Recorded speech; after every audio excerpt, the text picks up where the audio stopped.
Friends पूर्व class रे आमे ध्वनि वर्ण ओ वर्णमाला संपर्क रे आलोचना करथिले। एही क्लास रे देखिबा परीक्षा उपयोगी 10टी प्रश्न। तो चलंतु विलंब न करी भिडियोटी को आरंभ करिबा। ध्वनिर सांकेतिक रूप को कौन कहंती? वर्ण, भाषा, शब्द, वाक्य। ताहले सठिक उत्तरटी हेउची कौन? वर्ण। ध्वनिर सांकेतिक रूप को वर्ण कहा जाए। एवं देखिबा उच्चारण अनुसारे स्वर वर्ण को केते भागरे विभक्त करा जायछि? 3, 2, 4, 5।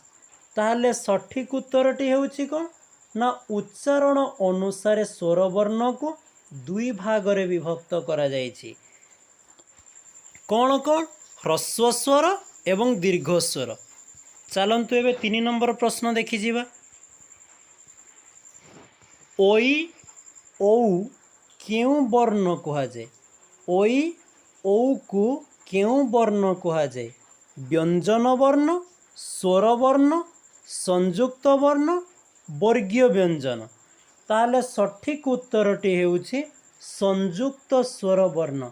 कारण ओ युक्त हर्षई को नहीं कौन होइछि ना ओई एवं ओ युक्त हसऊ को नहीं कौन होइछि औ। तेणु यह है कौन ना संयुक्त स्वर वर्ण। ताहले एबे देखि नबा कौन 3 नंबर को प्रश्न तो कहि सारे। 4 नंबर प्रश्न ओडिया रे केतोटी स्वर ध्वनि रहिछि? ताहले सठिक उत्तरटी कौन हेबो ना ओडिया रे 8 गोटी स्वर ध्वनि रहिछि। भल भाबरे मने रखंतु ओडिया रे 11 गोटी स्वर वर्ण रहिछि। स्वर ध्वनि संख्या केतोटी ना 8टी। एबे 5 नंबर प्रश्न देखिबा। तालवेश, मूर्धनेश, दंतेश ह क्यों वर्ण अटे? अंतस्थ वर्ण, उष्म वर्ण, वर्गीय व्यंजन, अजोगवाही। सठिक उत्तरटी हेउछि उष्म वर्ण। कारण एही वर्ण गुड़िक उच्चारण हेबा समय मुखर उष्मता निर्गत हेउछि। तो चलंतु नेक्स्ट प्रश्न देखिबा। केउं वर्ण रे स्वरतंत्री कंपित हुए? अल्प प्राण व्यंजन, महाप्राण व्यंजन, अघोष व्यंजन, सघोष व्यंजन। ताले सठिक उत्तरटी हेउछि सघोष व्यंजन। नेक्स्ट तो चलंतु 7 नंबर प्रश्न देखिबा।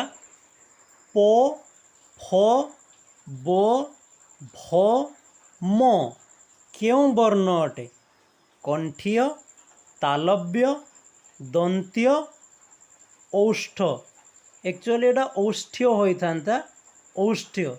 ताले सठिक उत्तरटी कौन ना औष्ठ्य वर्ण ही सठिक उत्तर। ताले 8 नंबर प्रश्नटी देखिबा। अनुनासिक वर्ण केतोटी रहिछि? 5, 4, 2, 3। ताले सठिक उत्तरटी हेउछि अनुनासिक वर्ण 5टी रहिछि। चलंतु 9 नंबर प्रश्नटी देखिबा। ओडिया रे केतोटी व्यंजन वर्ण ओ व्यंजन ध्वनि रहिछि? प्रश्नटी को भल भाबरे बुझंतु। ओडिया रे केतोटी व्यंजन वर्ण ओ व्यंजन ध्वनि रहिछि? 49टी, 30टी, 38टी, 32टी, 11टी, 8टी, 30टी, 13टी। ताहले सठिक उत्तर हेउछि 38टी, 32टी। अर्थात ओडिया रे 38टी व्यंजन वर्ण ओ 32टी व्यंजन ध्वनि रहिछि।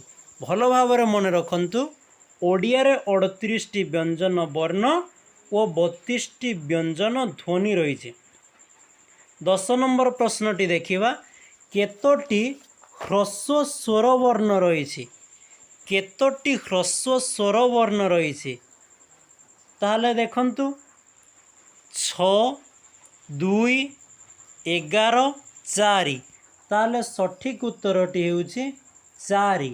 ଓଡ଼ିଆରେ 4ଟି ହ୍ରସ୍ୱ ସ୍ୱରବର୍ଣ୍ଣ ରହିଛି। ତାହେଲେ ଫ୍ରେଣ୍ଡସ୍, ଆଜି ଆମେ ଆଲୋଚନା କରିନେଲେ ଯେ